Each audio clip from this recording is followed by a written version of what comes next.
यदि मनुष्य का शरीर प्राप्त करने के बाद भी अगर भगवान की कथा सुन रहे हो, मानव का शरीर प्राप्त करने के बाद यदि आप भगवान का भजन कर रहे हो, कथा श्रवण कर रहे हो, तो ये भाई तो आ जाओ, दो ही है ना, दो लोग हैं, आ जाओ। मानव का शरीर प्राप्त कर कर यदि आप कथा श्रवण कर रहे हैं, भगवान की अविरल भक्ति को प्राप्त कर रहे हैं, तो ये मानकर चलें कि मेरे शिवजी ने अपने गणों में, अपने भक्तों में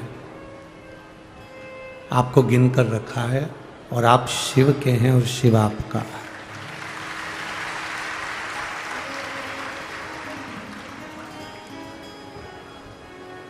आप स्वयं शंकर भगवान के और शंकर भगवान आपके।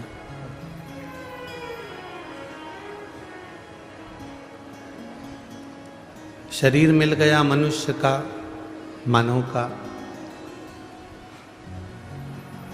और वो शरीर मिलने के बाद भी अगर हम भगवान की भक्ति में नहीं डूब पाए, भगवान के भजन में नहीं डूब पाए, तो हमारा जीवन फिर व्यर्थ है, बेकार। जो राम का नहीं वो किसी काम का नहीं। जो भगवान की अविरल भक्ति को धारण नहीं कर पाया, मानव का शरीर प्राप्त करने के बाद भी भगवान के भजन को अपनी जिंदगी में नहीं उतार पाया,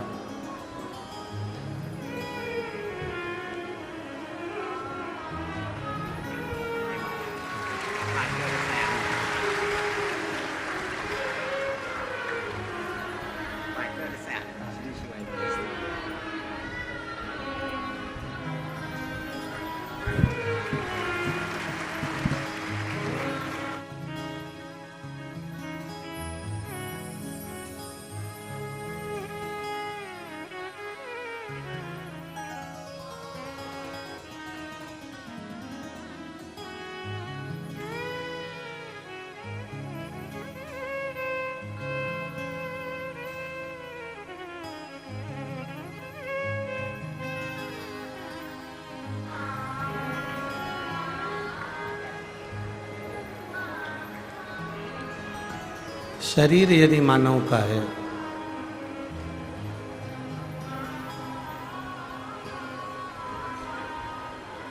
और मानव का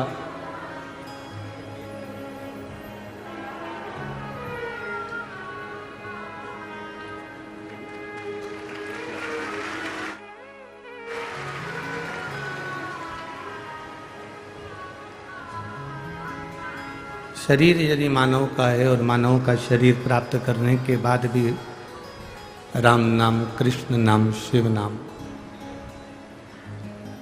हम नहीं ले पाए, तो हमारा जीवन व्यर्थ है। शिव महापुराण की कथा कहती है विचार और व्यवहार।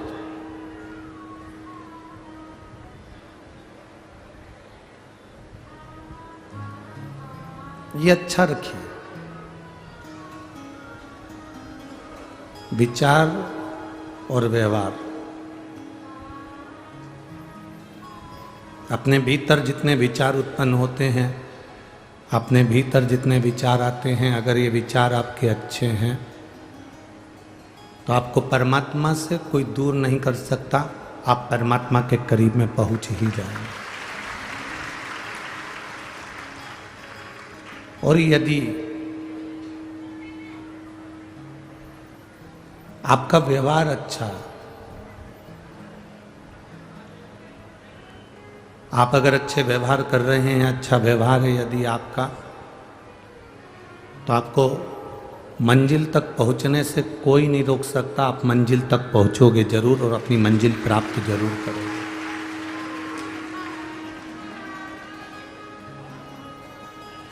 शिव महापुराण की कथा कहती है, दो चीजें अगर हमारी अच्छी है तो हमें दुनिया में कोई नहीं हरा सकता।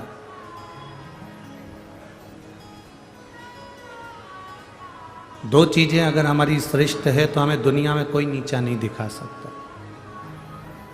एक हमारा विचार, एक हमारा व्यवहार। एक विचार और एक व्यवहार, ये दो चीजें श्रेष्ठ हो।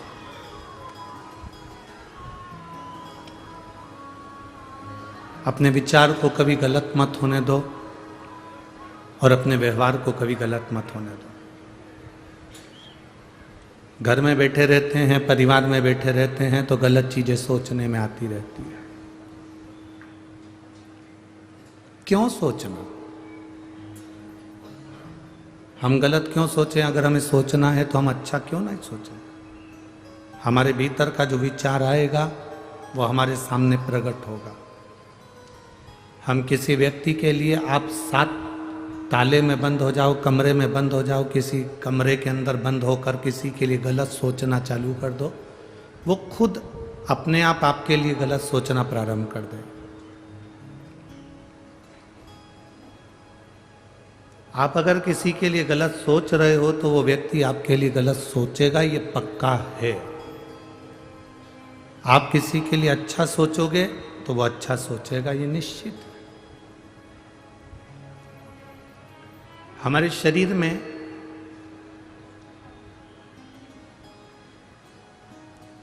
तीन स्थान ऐसे हैं जिससे हम परमात्मा को पुकारते हैं।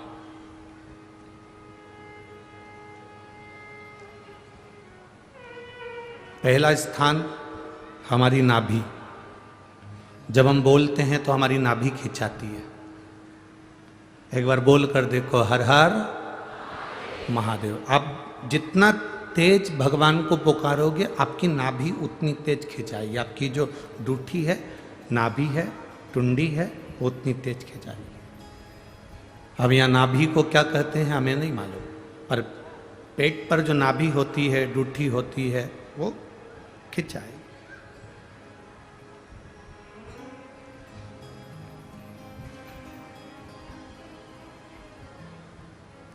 तीन चीजें हमें परमात्मा को पुकारते समय हमारा साथ दे देती है और परमात्मा के मिलन में हमारा साथ प्रदान करती है। एक हमारी नाभि, हमारी टुंडी। दूसरे नंबर पर हमारा ये दोनों भुकुटी के मध्य में जहां हम तिलक लगाते हैं वो आज्ञा चक्र। ये दूसरे नंबर पर है हमारा आज्ञा चक्र, जहां हम तिलक लगाते हैं, बिंदी लगाते हैं, टीकी लगाते हैं। और तीसरे नंबर पर है जहां हमारी शिखा है, चोटी है, शास्त्राचक्र। ये तीसरे नंबर।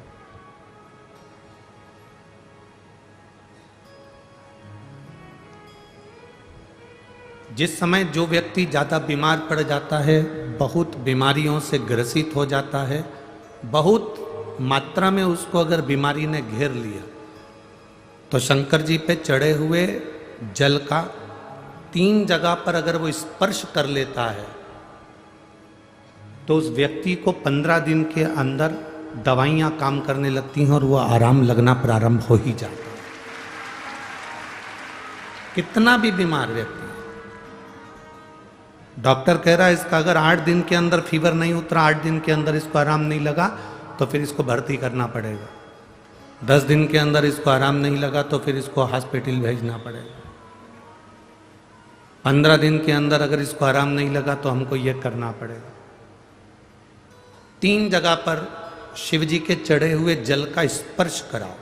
शंकर जी पे चढ़े हुए जल को लेकर आओ कटोरी में, लोटे में, उसका स्पर्श हमारी नाभि पर हो, उसका स्पर्श हमारे जहाँ हम तिलक लगाते हैं उस जगह पर 3 उंगली से उसका स्पर्श, ब्रह्मा विष्णु महेश हमारे आज्ञा चक्र पर उसका स्पर्श हो, और उसी जल का स्पर्श हमारे मस्तक पर। आप 4 से 5 दिन लगातार भगवान शंकर पे चढ़े हुए जल का स्पर्श 3 जगह पर करते रहेंगे तो व्यक्ति कितनी भी बीमारी से घिरा हो उसको 15 दिन के अंदर उठकर खड़े होना ही पड़ता।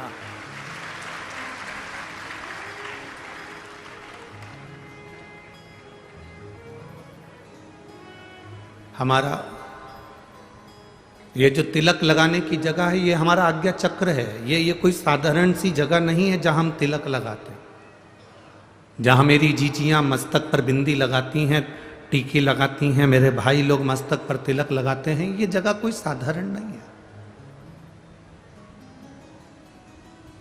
ये भक्त को खींचने वाला, भगवान को खींचने वाला, प्रभु की तेज पुंज को खींचने वाला स्थान है ये हमारा आज्ञा चक्र। एक लड़की मस्तक पर तिलक नहीं लगाए, उसकी शादी हो चुकी है और माथे पर बिंदी ना लगाए, गले में मंगलसूत्र ना पहने, हाथों में चूड़ियां ना पहने, पाँव में बिछुड़ी ना पहने, मांग में सिंदूर ना भरे, और वो स्त्री ऐसे ही घूमे ना, तो कोई भी उसको अपशब्द कह सकता है, कोई भी उसको ताने दे सकता है, कोई भी उसको आड़ा टेढ़ा बोल सकता है। पर अगर वो स्त्री के मस्तक पर बिंदी है, मांग में सिंदूर भरा है, गले में मंगलसूत्र, पाँव में बिछुड़ी, हाथ में चूड़ा है, किसी में इतनी सामर्थ्यता नहीं कि उस पर उंगली उठा दे, क्योंकि उसकी बिंदी में, उसके आज्ञा चक्र में उतना बल होता है, उसके आज्ञा चक्र में इतना बल है, उसके मस्तक पर इतना बल है। चलो और सरल भाषा में समझ लो, तुम ट्रेन में सफर कर रहे हो,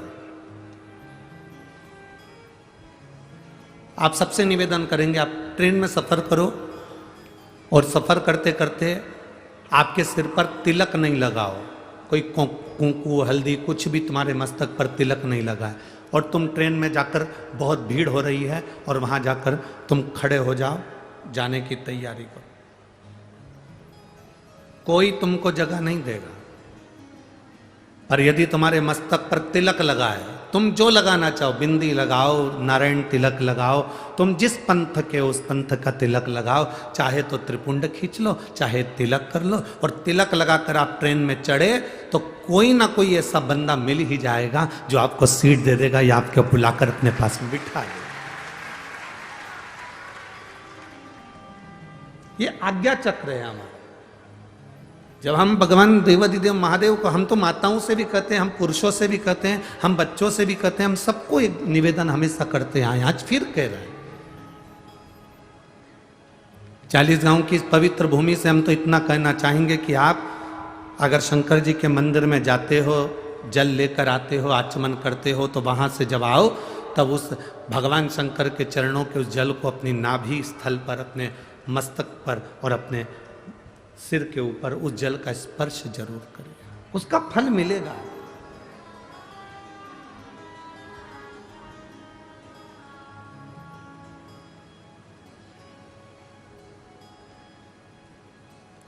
उसका एक आनंद अपनी जिंदगी में प्राप्त होगा। क्यों मस्तक पर भस्म लगाते हैं? आखिर शिव जी पे चढ़ी हुई भस्म का इतना प्रभाव क्या है? शंकर भगवान पर चढ़े हुए भस्म का, त्रिपुंड का इतना प्रभाव क्या है? लिंगायत शिव संप्रदाय के अंतर्गत मस्तक पर त्रिपुंड खींचा जाता। यहां अगर कोई लिंगायत शिव संप्रदाय के बैठे होंगे तो उनके स्मरण में होगा। लिंगायत शिव संप्रदाय के अंतर्गत मस्तक पर त्रिपुंड लगाया जाता है। उस त्रिपुंड का भाव क्या है? क्यों, किस लिए? एक कथा बड़ी सुंदर है, आप लोगों ने स्मरण में लिया होगा। दुर्वासा बाबा का जब प्रागट्य हुआ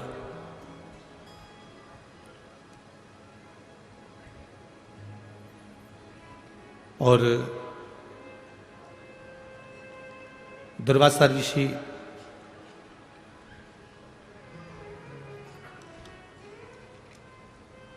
कुछ अवस्था धारण करे,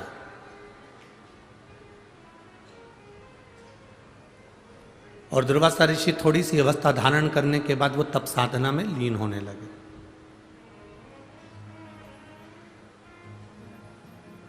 जब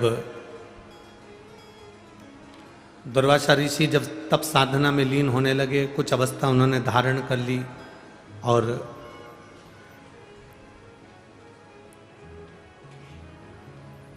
दुर्वासा जी जब एक अवस्था धारण कर कर तप साधना में लीन होते हैं, एक बार उनके मन में आया कि मैंने वैकुंठ बहुत देखा, मैंने ब्रह्मलोक बहुत देखा, मैंने इंद्रलोक बहुत देखा, मृत्युलोक का भी मैं बहुत भ्रमण करा हूं। दुर्वासा जी के मन में एक भाव जागृत हो गया कि मैंने सारे लोक देखे हैं, केवल एक लोक देखना रह गया है, वो है नरक लोक।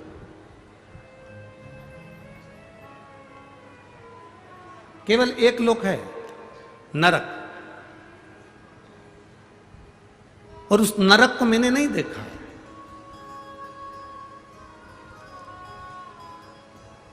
मेरी जीजियों, मेरे जीजाओं, मेरी बेटियों, बेटाओं, मेरी माताओं, मेरे भाई, संत साधु गुरुजन सब इस कथा में बैठे हैं और माननीय श्री उन्मेष जी पाटिल जी सांसद महोदय इस कथा को करवा रहे हैं। बड़े ध्यान से सुनना इस कथा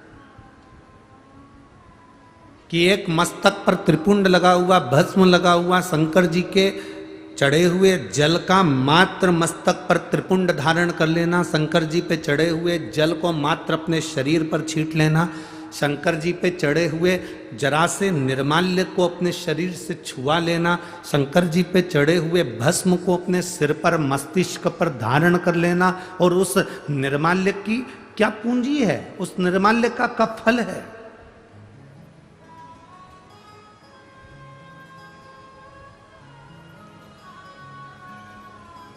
दुर्वासा जी ने विचार करा कि मैंने सब कुछ देखा, मैंने वैकुंठ देखा, इंद्रलोक देखा, ब्रह्मलोक देखा, तलातल, रसातल, मृत्युलोक सब मैंने देखा। पर दुर्वासा जी मन में सोचे कि मैंने केवल नहीं देखा तो केवल एक नरक नहीं देखा, मैंने नरक नहीं देखा, एक बार मुझे नरक देखना। और दुर्वासा जी शिव जी का पूजन करे, त्रिपुंड धारण करे, और त्रिपुंड धारण कर कर उन्हें भस्म का त्रिपुंड लगाकर और दुर्वासा जी नरक में चले गए।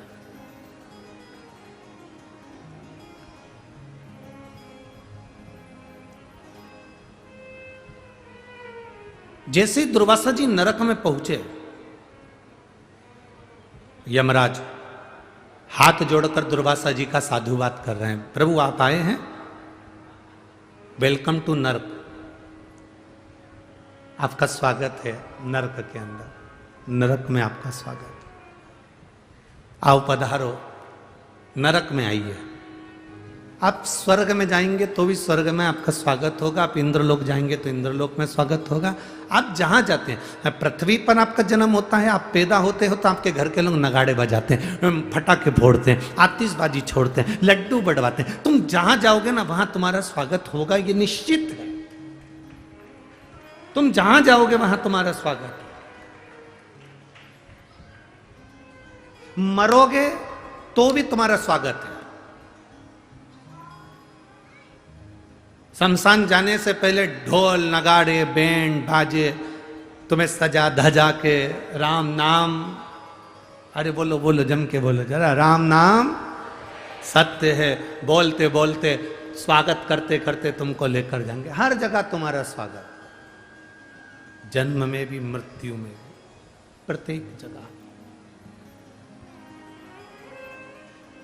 स्वर्ग गए तो वहां स्वागत है, इंद्रलोक गए तो वहां स्वागत है, जहां तुम जा रहे हो वहां तुम्हारा।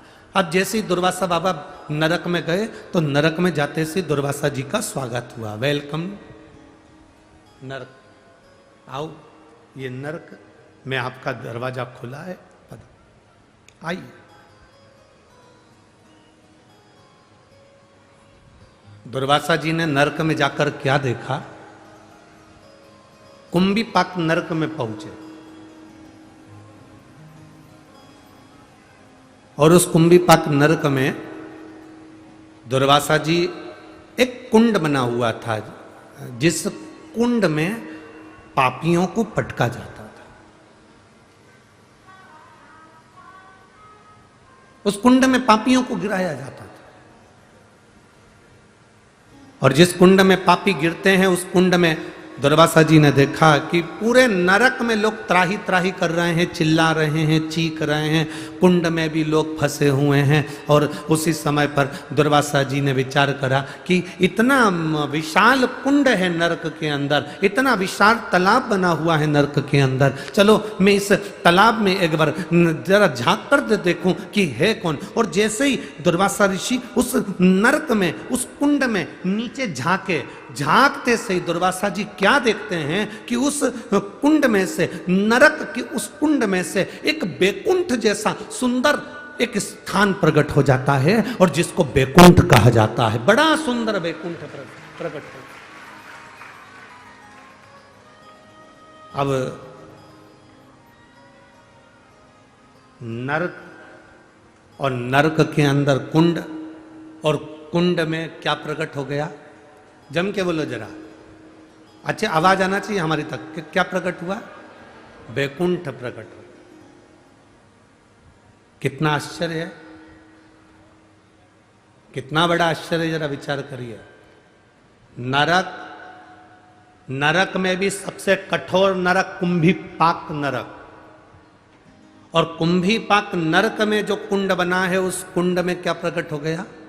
बैकुंठ। उसमें बैकुंठ प्रकट हो। दुर्वासा जी के मन में खलबली मच गई। नरक के अंदर बैकुंठ कैसे आ सकता है? ये नरक के अंदर ये बैकुंठ कैसे प्रकट हो सकता है? खलबली मच गई। जैसे ही खलबली मची, सामने थोड़ी दूर पर यमराज आए। यमराज ने आकर हाथ जोड़े दुर्वासा जी के, प्रभु क्या बात है, आज आपका चेहरा बड़ा उदास दिख रहा है, क्या हुआ क्या है? दुर्वासा जी बोलते हैं, मेरे को समझ में नहीं आ रहा है कि मैं नरक घूमने के लिए आया था, नरक में भी कुंभीपाक नरक घूमने आया था। कुंभीपाक नरक में कुंड है, उस कुंड में मैंने दर्शन करा, उस कुंड में मैंने जैसे ही झांका, झांकते से ही मैंने जीवों को चिल्लाते हुए सुना था, उसमें जैसे ही झांका, झांकते से उसमें बैकुंठ प्रकट हो गया। समझ में नहीं आता ये बैकुंठ कहां से आया। यमराज हाथ जोड़कर बोले, प्रभु दुर्वासा जी कुछ नहीं, बैकुंठ कहां से प्रकट हुआ है मैं आपको बताता हूं। आप शंकर जी की पूजन कर कर अपने सिर पर भस्म धारण कर कर आए थे। जब आप कुंड में झांक रहे थे, आपके मस्तक की भस्म उसमें गिर गई थी और उससे बैकुंठ प्रकट हो गया। केवल मस्तक की भस्म जब आप झांक रहे थे, झांकते समय मस्तक की भस्म उसमें गिर गई थी, और वो भस्म गिरने से बैकुंठ प्रकट हो गया। कहां प्रकट हुआ? जम के बोलो जरा। नरक में। नरक में भी कुंभीपाक नरक में, और कुंभीपाक नरक में भी ऐसे कुंड में जिसमें जीवों को तड़पाया जाता था, पटका जाता था, उस कुंड में बैकुंठ प्रकट हो जाता है। शिव महापुराण की कथा कहती है, जब शंकर जी के चढ़ी हुई भस्म सिर पर लगाकर हम जाते हैं, और वो भस्म जहां पर भी जाकर थोड़ी सी भी गिरती है, तो हम जैसे पापियों का उद्धार करने के लिए बैकुंठ को प्रकट कर देती है। बैकुंठ को प्रकट कर।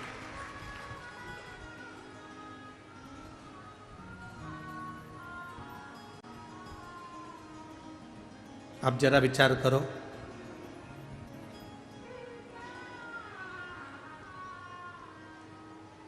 कल कोई कह रहा था, गुरुजी, ऐ गुरुजी, आप कहते हो कि जहां शिव पुराण होती है वहां की मिट्टी भी चंदन हो जाती, क्यों नहीं? क्यों नहीं हो सकती?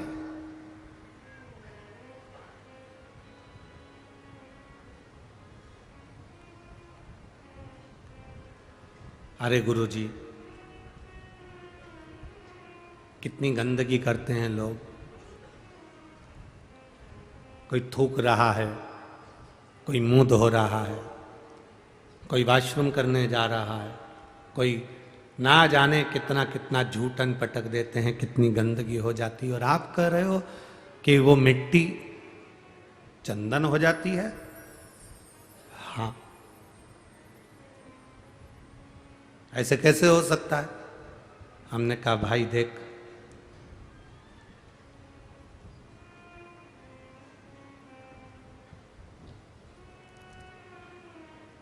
पैसा जो होता है ना, उस पैसे को चाहे तुम मुर्दे के ऊपर पटक दो, चाहे गंगा के जल में पटक दो, पैसे की कीमत कम होती है क्या? अरे बोलो तो जम के, नहीं होती। उसी तरह मिट्टी मिट्टी है। जिस जगह पर भजन होता है, तप होता है, साधना होती है, मंत्र का उच्चारण होता है, श्री शिवाय नमस्तुभ्यम बोला जाता है, पंचाक्षर मंत्र, नमः शिवाय बोला जाता है, षडाक्षर मंत्र, ओम नमः शिवाय बोला जाता है, उस स्थान की मिट्टी अपने आप में वो पवित्र बन जाती है, चाहे वो कैसी भी हो। उसकी पवित्रता प्रबल हो, उसमें गलत कुछ नहीं है, उसमें पवित्रता है। और हम तो यहां तक कहेंगे कि आपने देखा क्या? लोगों को थूकते हुए देखा तो तुमने कह दिया। तुमने गंदगी देखी इसलिए गंदगी दिखी।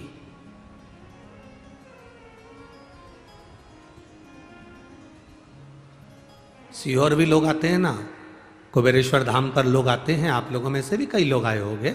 कई लोग आकर कहते हैं अरे गुरुजी थोड़ी व्यवस्था तो ठीक करना चाहिए, यहाँ तो हर कहीं लोग बैठ जाते हैं, कंकर शंकर पूजन करा वहीं छोड़ देते हैं, लोग लांग कर जा रहे हैं, जूता चप्पल उधर से निकाल कर जा रहे हैं, कोई कहीं से जा रहा है, कोई कहीं से जा रहा है, कोई कहीं से जा रहा है। जरा विचार करिए, जो पूजन कर रहा है वो कंकर में भी शंकर का दर्शन कर कर पूजन कर रहा है, और उसके दर्शन में भी अगर तू खोट निकाल रहा है तो तेरा आना ही व्यर्थ, तेरा कुबेरेश्वर धाम आना ही व्यर्थ है। क्योंकि इस कुबेरेश्वर धाम की तो संपूर्ण भूमि कंकर शंकर की। आप बैठे, भजन करा, तप करा, साधना करी, श्री शिवाय नमस्तुभ्यम जपा, आपने पूजन करी, पूजन कर कर वो कंकर को वापस आप एक स्थान पर डाल दिया, या पूजन करने के बाद वो कंकर आप अपने साथ लिया, वो आपके ऊपर निर्भर कर। मानो तो मैं गंगा मां हूं और ना मानो तो बहता। ये आपका भरोसा आपके ऊपर निर्भर करता है। बैठिए जी, बैठो। तेरी कृपा बिना ना हिले एक भी अणु, लेते श्वास तेरी कृपा से तनु तनु। हे गंगाधार मुक्ति द्वार ओंकार तू, बोले ओंकार तू। आयो शरण तिहार शंभु तार तार। बखान क्या करूं मैं राखूं तेरे पास, बखान क्या करूं मैं राखूं तेरे पास। चपटी भगोत में खजाना कुबेरा। हे गंगाधार मुक्ति द्वार ओंकार तू, भोले ओंकार तू। आयो शरण तिहार शंभु तार तार तू।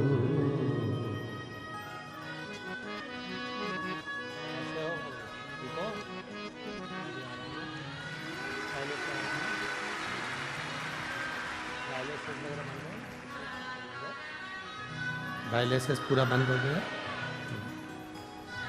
अरे रो नहीं, खुश हो तो बाबा ने अच्छा करा ना, अब रोते नहीं है, अच्छा खुश खुश रहना चाहिए। डायलिसिस बंद हो गया ना, बस ठीक।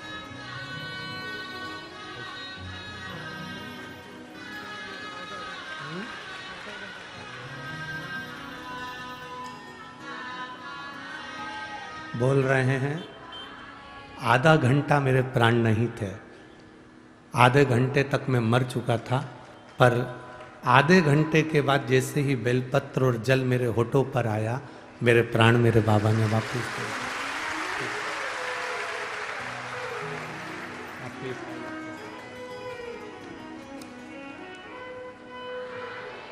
स्वस्थ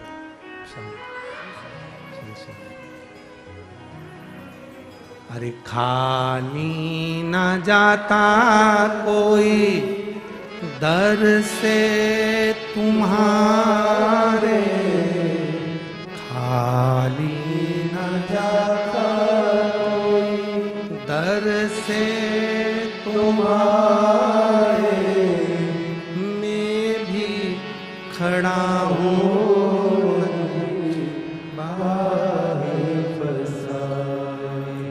अपने हृदय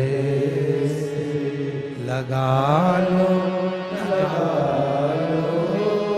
गिरा जा रहा उठा लो, भोले अपने दर से अब तो न टालो, गिरा जा रहा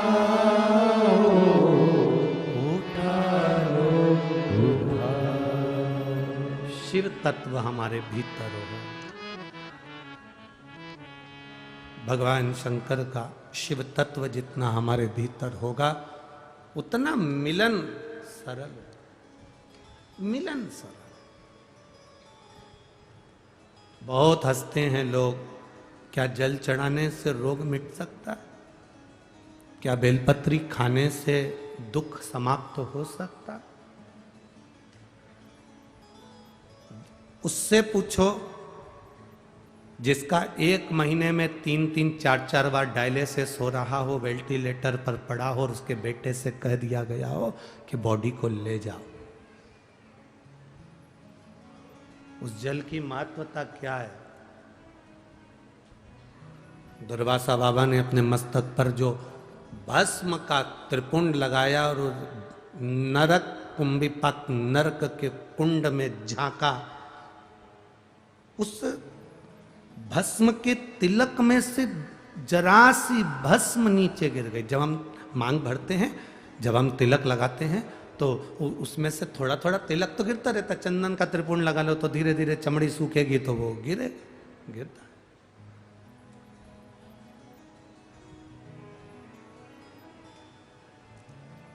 कितना महत्व वो कुंभिपाक नरक में भी बैकुंठ प्रकट कर देता है। बैकुंठ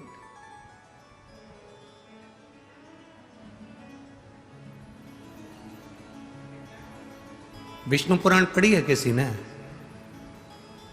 किसी ने अगर विष्णु पुराण पढ़ी हो तो विष्णु पुराण में लिखा है,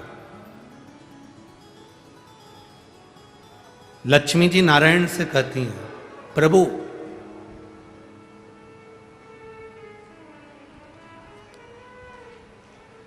संसार में इतने सारे साधु सन्यासी तपस्वी साधक उपासक भजन करने वाले तप करने वाले सब मरते हैं, प्राण छूटते हैं। सबके जो आया है मृत्यु लोक में उसको जाना है। विष्णु पुराण में लक्ष्मी जी नारायण से कह रही हैं, संसार में जन्मा हुआ प्रत्येक मनुष्य मरता है और उसके प्राण छूटते हैं।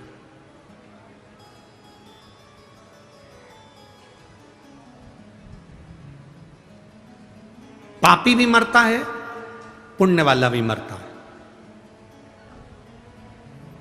पापी भी मरता है और पुण्य वाला भी मरता है। पर दुनिया में दीपावली तो हर साल मनाई जाती है। लक्ष्मी जी भगवान नारायण से पूछती हैं कि बैकुंठ में दीपावली कब मनाई जाती है? तो नारायण कहते हैं जब कोई शंकर का भक्त शिव की आराधना करते करते जल चढ़ाने के बाद मेरे पास पहुंचता है, तब बैकुंठ में दिवाली मनाई। उसका कारण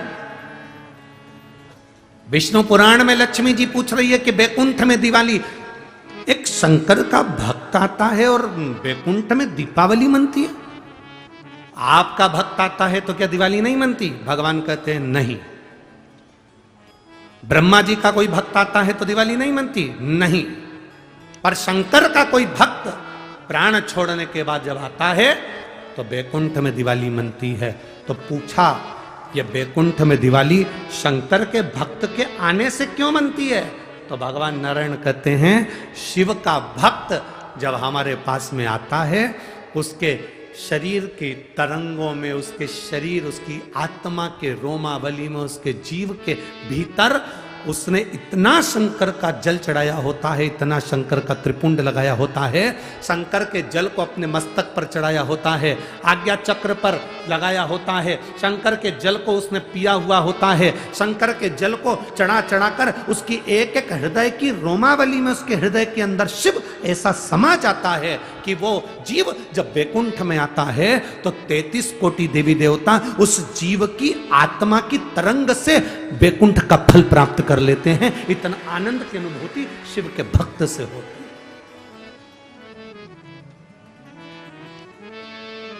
अरे कितने किस्मत वाले हो रे भाई, 40 गांव वालों, तुम्हारे यहां का सांसद महोदय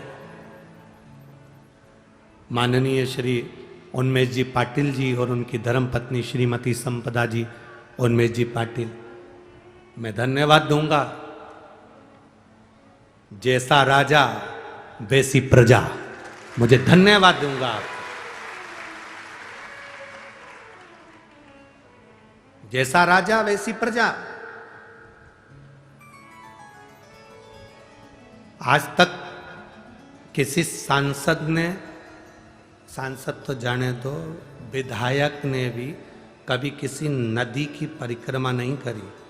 और माननीय सांसद महोदय उन्मेष जी पाटिल जी ने आपके पास में जो तापी और गिरी नदी है उसकी 400 किलोमीटर की परिक्रमा पैदल करी।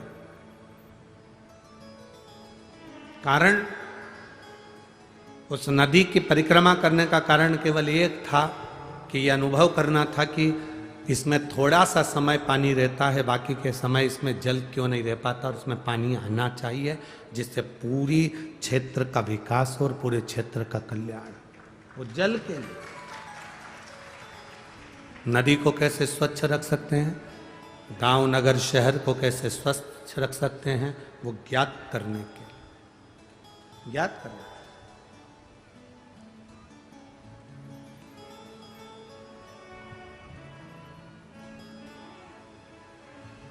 तुम साधारण 40 गांव की पवित्र भूमि पर रह रहे हो, हम तो कहते हैं कि धन्य है जो ये पवित्र कथा आप लोगों के बीच में पहुंची।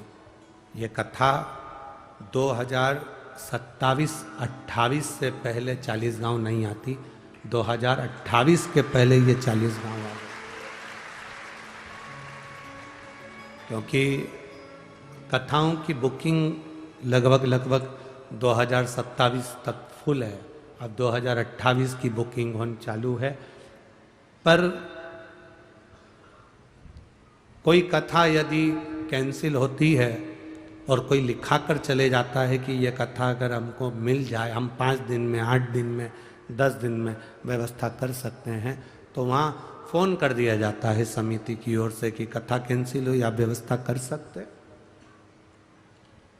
और धन्य है 40 गांव की पवित्र भूमि के सभी रहने वाले रहवासी जिन्होंने इतनी मेहनत कर इस कथा को यहाँ आयोजित किया। और केवल आपकी मेहनत दिन में नहीं, रात में भी बड़ी मेहनत है। जितने लोग दिन में आते हैं उससे दुगने रात को दर्शन करने आते हैं। अपार मेला लगा होता है, भीड़, कोई बिस्कुट बांट रहा, कोई पानी बांट रहा, कोई कोल्ड ड्रिंक बांट रहा, कोई हलवा बांट रहा, कोई पूड़ी बांट रहा, कोई कुछ बांटने में लगे हुए। कर लो सेवा। ये शिव भक्त दूसरी बार 40 गांव नहीं आने वाले। मौका मिला है हमें सेवा करने का 40 गांव वालों को। अपनी तिजोरी का लाकर खोलिए और उसमें से थोड़ा सा धन तुम्हारे पास में है तो उस धन को थोड़ा सा धर्म में लगाने का प्रयास करो, तो धन और धर्म दोनों बचे। मत दो किसी को। आपको दान नहीं करना मत करो, आप किसी को नहीं देना चाहते मत दो। अपने हाथ से पानी खरीद कर लाओ, अपने हाथ से पिलाओ, अपने हाथ से अन्न लाओ, अपने हाथ से खिलाओ। अपने हाथ का किया कहीं नहीं जाए। ये शंकर के भक्त बार बार नहीं मिलते। इनकी अड़भंगता देखिए। दुनिया में कथा होती है तो वहीं पास में गाड़ी खड़ी हो जाती है और लोग आ जाते हैं, जरा देखो। धूप पड़ती है चिलचिलाती हुई और ये 2-2 किलोमीटर तक पैदल थके हुए बुजुर्ग लाठी टेकते टेकते धीरे धीरे अपने पार्किंग से यहाँ तक चले आ रहे हैं।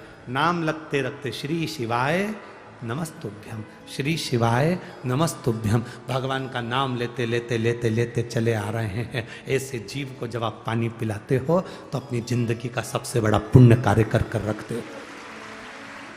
कर लो सेवा। क्या देगा महादेव?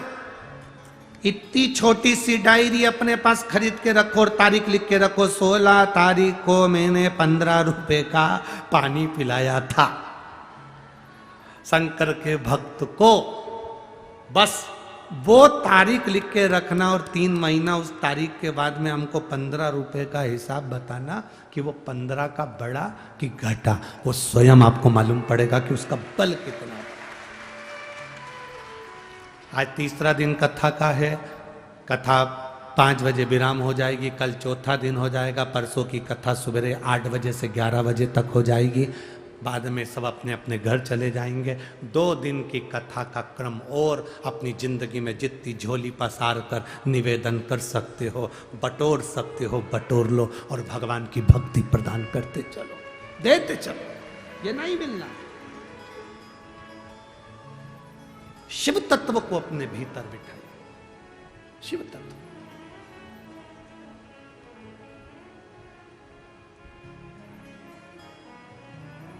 आज कोई कह रहा था गुरुजी अवध में राम आ रहे हैं। हमने कहा अवध में राम आ रहे हैं ऐसा नहीं है। जहां राम है वहां अवध है। जहां अवध है वहां राम नहीं है। जहां राम है वहां अवध है। आप अपने अपने नगर में, शहर में, गांव में, खेड़े में 22 तारीख को दिए जलाओगे, झालर लगाओगे, मिठाइयाँ बनाओगे, पूजन करोगे, पाठ करोगे, आरती करोगे दोपहर के 12 बजे, तो समझ लेना कि राम अवध में नहीं, तुम्हारे गांव में राम आए हुए हैं, तुम्हारे नगर में राम। कितनी सुंदर 2 लाख दिए कलर कर कर, 2 लाख दिए कलर कर कर राम जी का सुंदर चित्र बनाया है 2 लाख दिए से। मैं आस्था चैनल वालों से भी कहूँगा कि उसका फोटो पूरे आस्था चैनल पर दिखाएं कि यहाँ 40 गांव के भक्तों ने कितनी मेहनत करी है। 2 लाख दिए कलर करा। कलर करने के बाद में राम जी का चित्र, राम मंदिर का चित्र, अयोध्या का चित्र 2 लाख दिए से निर्माण किया। उसको आस्था चैनल पर जरूर दिखाओ। 2 लाख दीप से।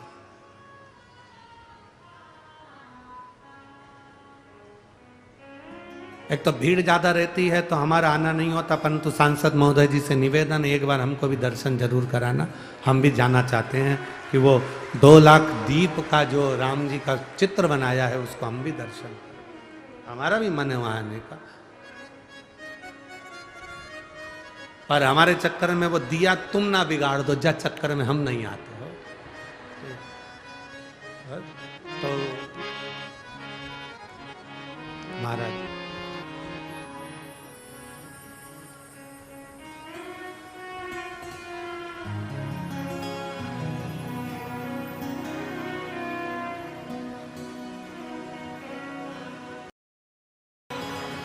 श्री शिवाय नमस्तु। श्री शिवाय नमस्तु। श्री शिवाय नमस्तु।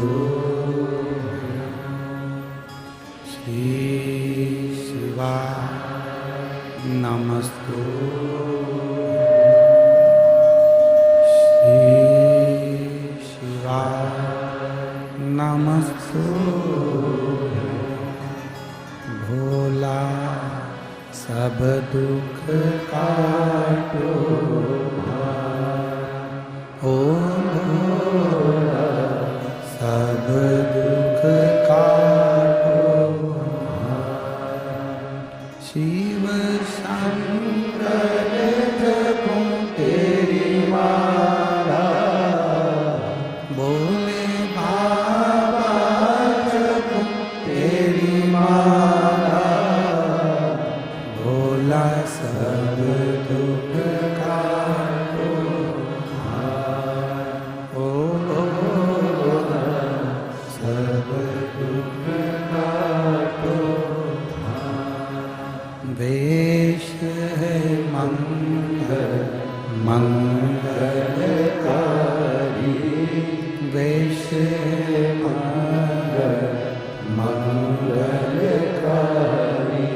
शमशान वासी हमारा, शमशान वासी हमारा, ओ भोला सब दुख काटो हमारा, ओ भोला सब दुख काटो हमारा। शिव कथा कहती है, भगवान शंकर का संवाद कहता है,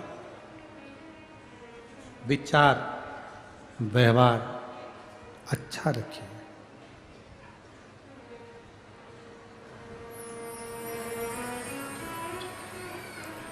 जितना अच्छा अपना विचार रखोगे, जितना अच्छा अपना व्यवहार रखोगे, उतना आपकी जिंदगी में अच्छा होता चलेगा।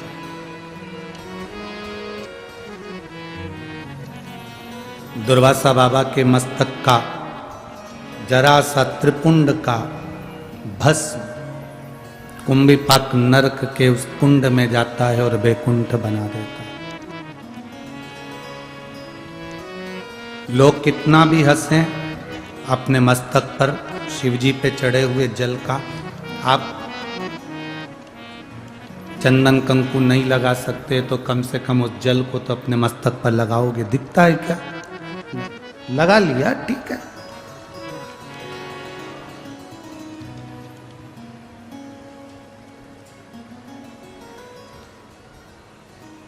एक बड़ी सुंदर कथा आती है रामचरितमानस में।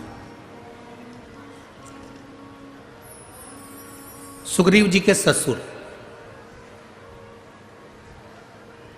कौन के ससुर? जम के बोलो जरा। सुग्रीव। क्या नाम था उनका? अब कहोगे गुरुजी हमको तो हमारे ससुर का नहीं मालूम, तो सुग्रीव के ससुर की बात कर रहे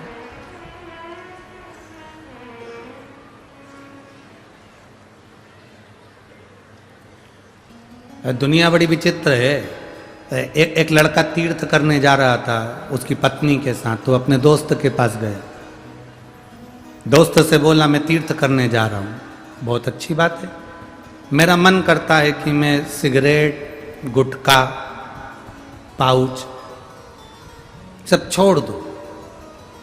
दोस्त और खुश हुआ, इससे बढ़कर और क्या खुशी होगी।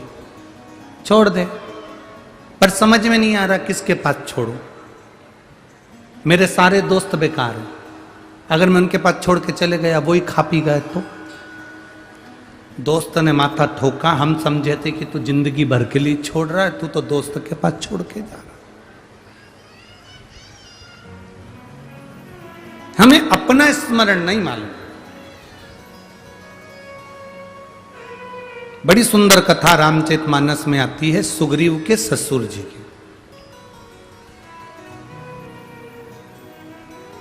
जो लंकापति रावण के यहां पर राजवेद का काम करते थे, जिनका नाम था सुषेण। कौन है वो? सुग्रीव के, बोलो बोलो जम के बोलो जरा, ससुर। सुग्रीव जी के ससुर जो लंकाधिपति रावण के यहां पर राजवेद का काम करते थे, जिसका नाम था सुषेण वेद। जो सुषेण वेद है,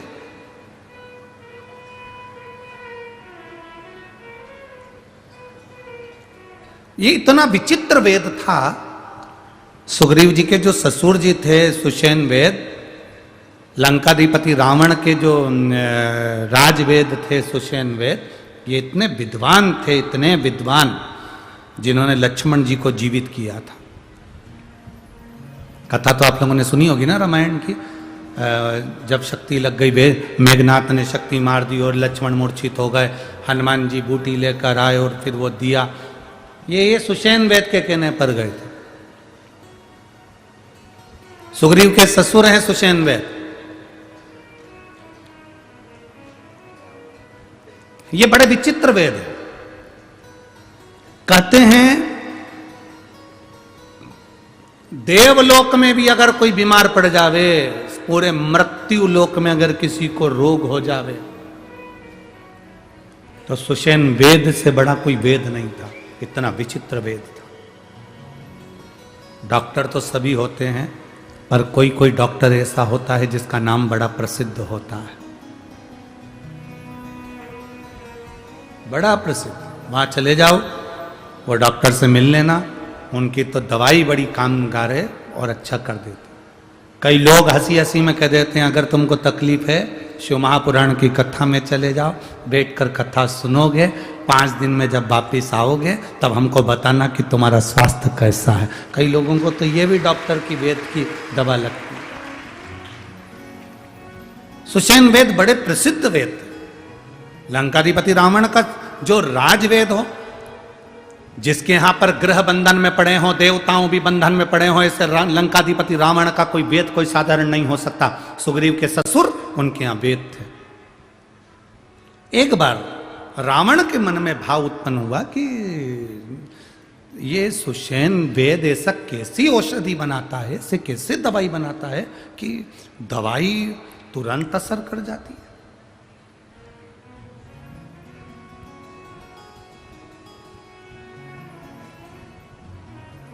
सुषेण वेद के पास में लंकाधिपति रावण गए, और सुषेण वेद के पास में जब लंकाधिपति रावण गए तो सुषेण वेद उस समय पर दवाई घोट रहा था।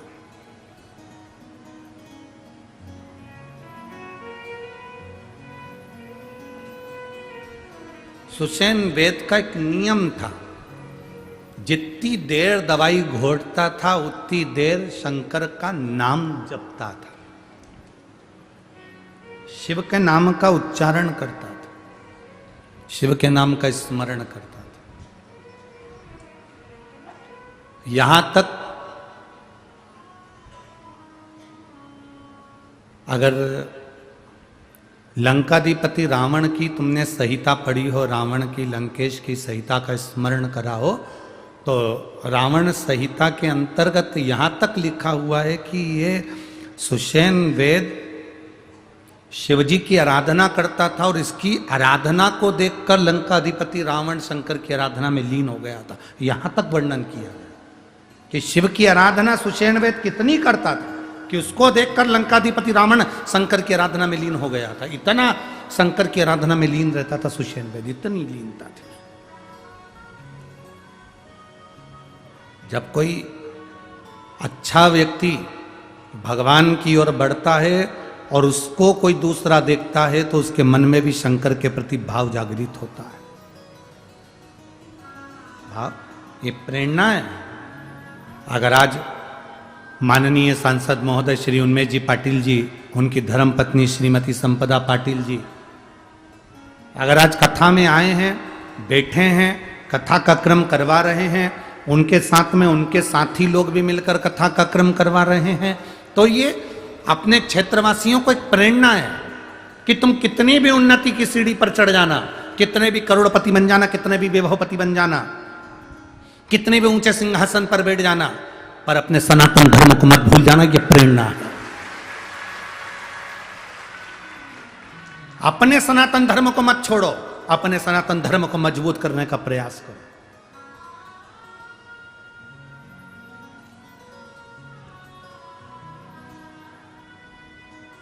कल हमने कथा में कहा था, लोग कहते हैं हिंदू राष्ट्र बनाना, हम कहते हैं पहले अपने शरीर को हिंदू बनाने का प्रयास करो। इस शरीर को, परिवार को इतना मजबूत कर दो तो हिंदू राष्ट्र बनने में देरी नहीं लगेगी। हम हिंदू राष्ट्र बनाने के साथ में अपने शरीर को हिंदू ना बना पाए तो क्या?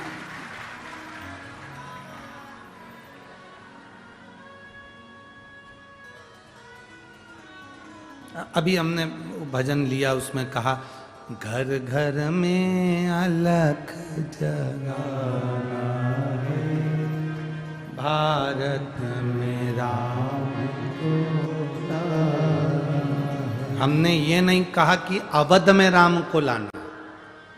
आपका गांव, आपका नगर, आपका शहर, आपका खेड़ा, आपका क्षेत्र, आपकी कॉलोनी, आपकी सोसाइटी, जहां पर आप रहते हो, राम नाम लेते हो, राम का उच्चारण करते हो, राम नाम का गुणगान करते हो, बस समझ लो तुम्हारा वो खेड़ा, तुम्हारा वो गांव, तुम्हारा वो घर, तुम्हारा वो दिल अवध बन गया है, अयोध्या बन गया है। फिर हमें नहीं भटका।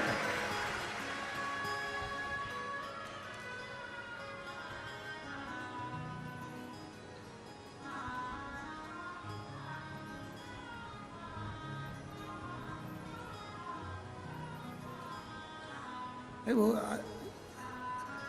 सोशल मीडिया पर लोग बाग कितना कितना कमेंट्स कर रहे हैं कि ऐसा है वैसा है। जो लोग कहे सो कहे।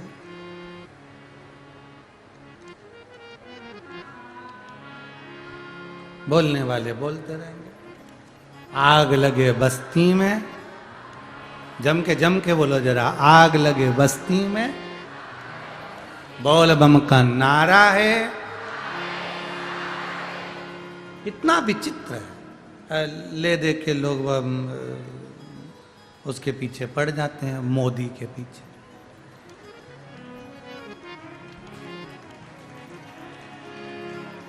कभी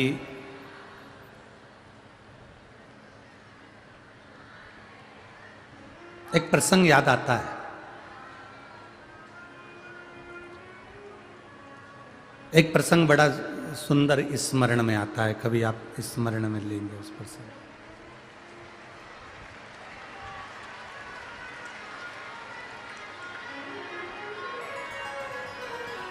शंभो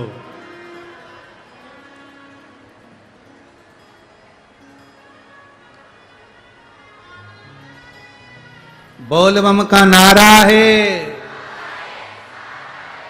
भगवान शिव का एक बड़ा भारी स्मरण आता है सुषेण में।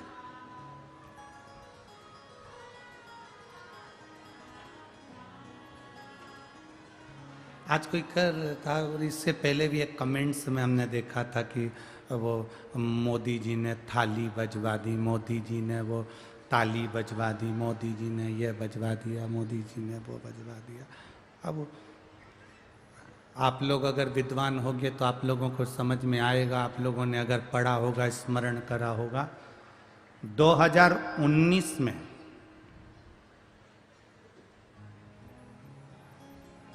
अयोध्या के टेंट में जो राम जी विराजमान थे,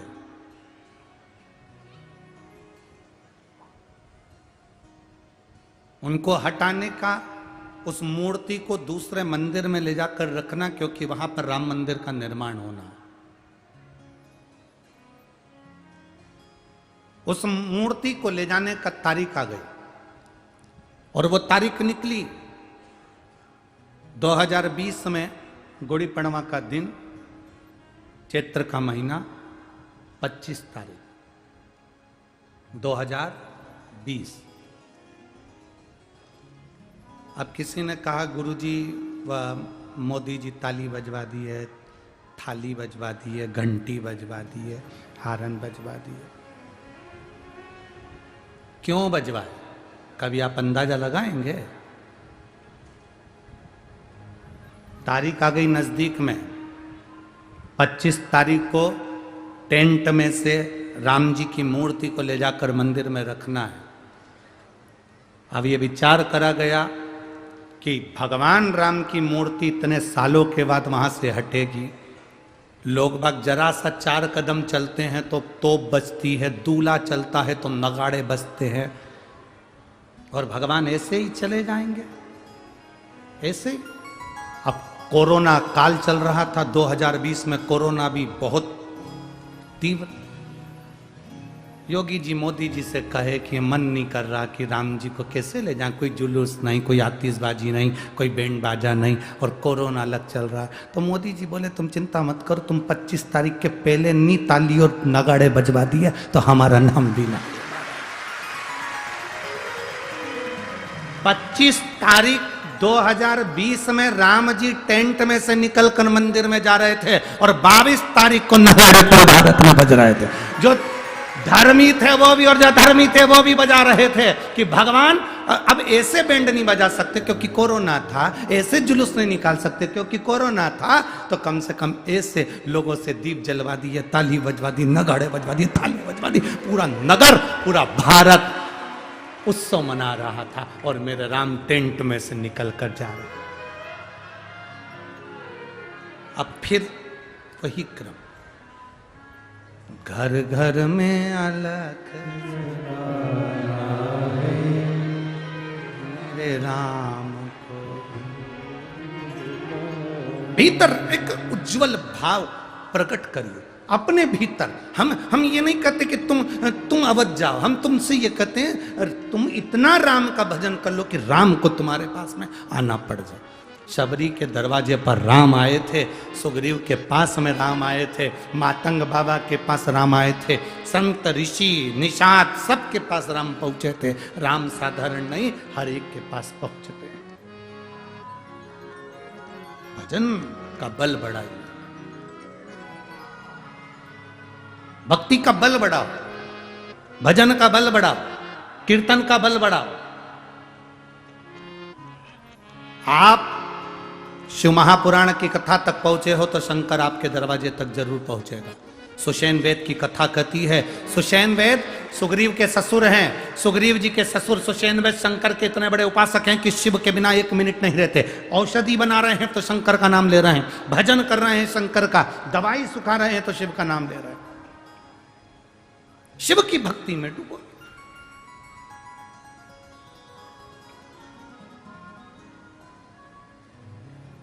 कोई जरूरी है क्या कि दिखावा कर कर ही भगवान का भजन करोगे? कोई जरूरी नहीं कि दिखावा कर कर भगवान का भजन करा जाए। भगवान का भजन हम पहले भी कहे, ये तुम ये कपड़ा मपड़ा चेंज करके कि हम तो ये सब चोला पहन लेंगे तो भगवान का कपड़ा तो हम संत दिखेंगे, साधु दिखेंगे, गुरुजन दिखेंगे। ना ना ना,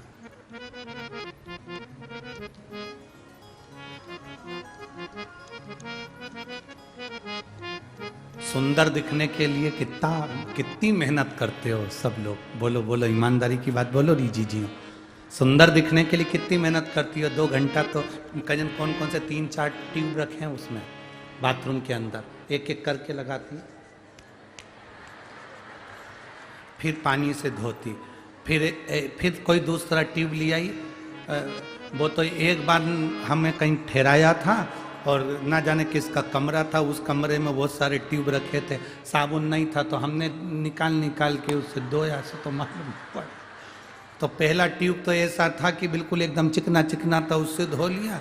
दूसरा ट्यूब ऐसा था कि उसमें ना जाने क्या क्या दर आ रहा था, कचरे जैसा अंदर ऐसा दर आ रहा था, मालूम पड़े पूरा चेहरा ही उससे छिल गया। और फिर तीसरा ट्यूब ऐसा था कि उसको धो तो वो छूटे ही नहीं, पानी ही नहीं पकड़े, पानी नहीं धो के थका।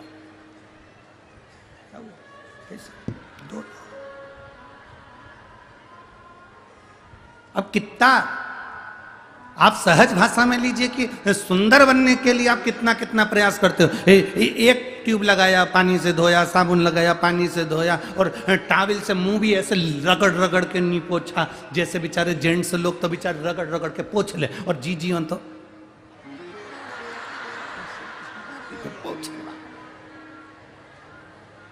और 25 बार कांच में 25। और फिर बाद में तैयार होने का समय आया। किसी को भी तैयार होते हुए कभी मत देखना, कभी। आंखें,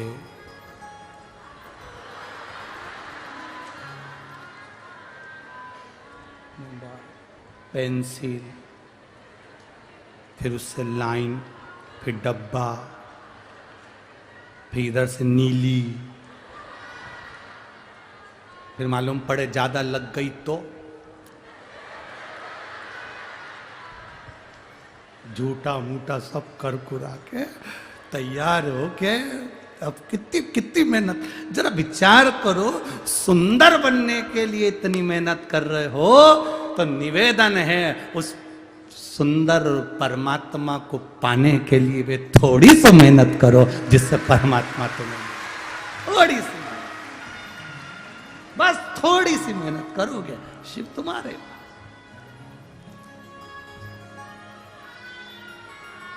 अब हम मेहनत करते नहीं है,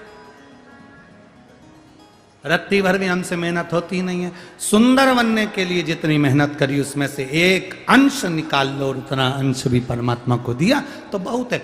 सुग्रीव के ससुर सुषेण वेद शिव जी के भक्त, दवाई बनाए शिव का नाम, काम करे शिव का नाम, हर पल शिव का नाम, हर क्षण शिव का नाम।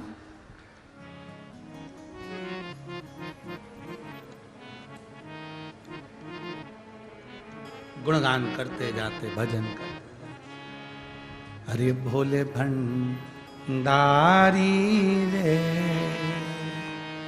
दूर करो दुख मेरा, अरे त्रिपुरारी रे दूर करो दुख मेरा, दूर करो दुख मेरा, दूर करो दुख मेरा, अरे त्रिपुरारी रे दूर करो दुख मेरा, भोले भंडारी दूर करो दुख मेरा। एक बार आप भी इस लाइन को प्रेम से बोलो, भोले भंडारी रे दूर करो दुख मेरा, अरे त्रिपुरारी रे दूर करो दुख मेरा, दूर करो दुख मेरा, दूर करो दुख मेरा, अरे भंडारी दूर करो दुख मेरा, कुबेर भंडारी दूर करो दुख मेरा, भोले भंडारी दूर करो दुख मेरा। सुषेण दवाई, सुग्रीव जी के ससुर दवाई का निर्माण। सुषेण वेद जब जब दवाई बनाता शंकर जी से कहता, आप भी जो दवाई का निर्माण डॉक्टर ने दवाई दी है किसी को खिलाओ, मना नहीं, पर बोल कर भगवान की भक्ति के। एक पत्र आया है देखिए,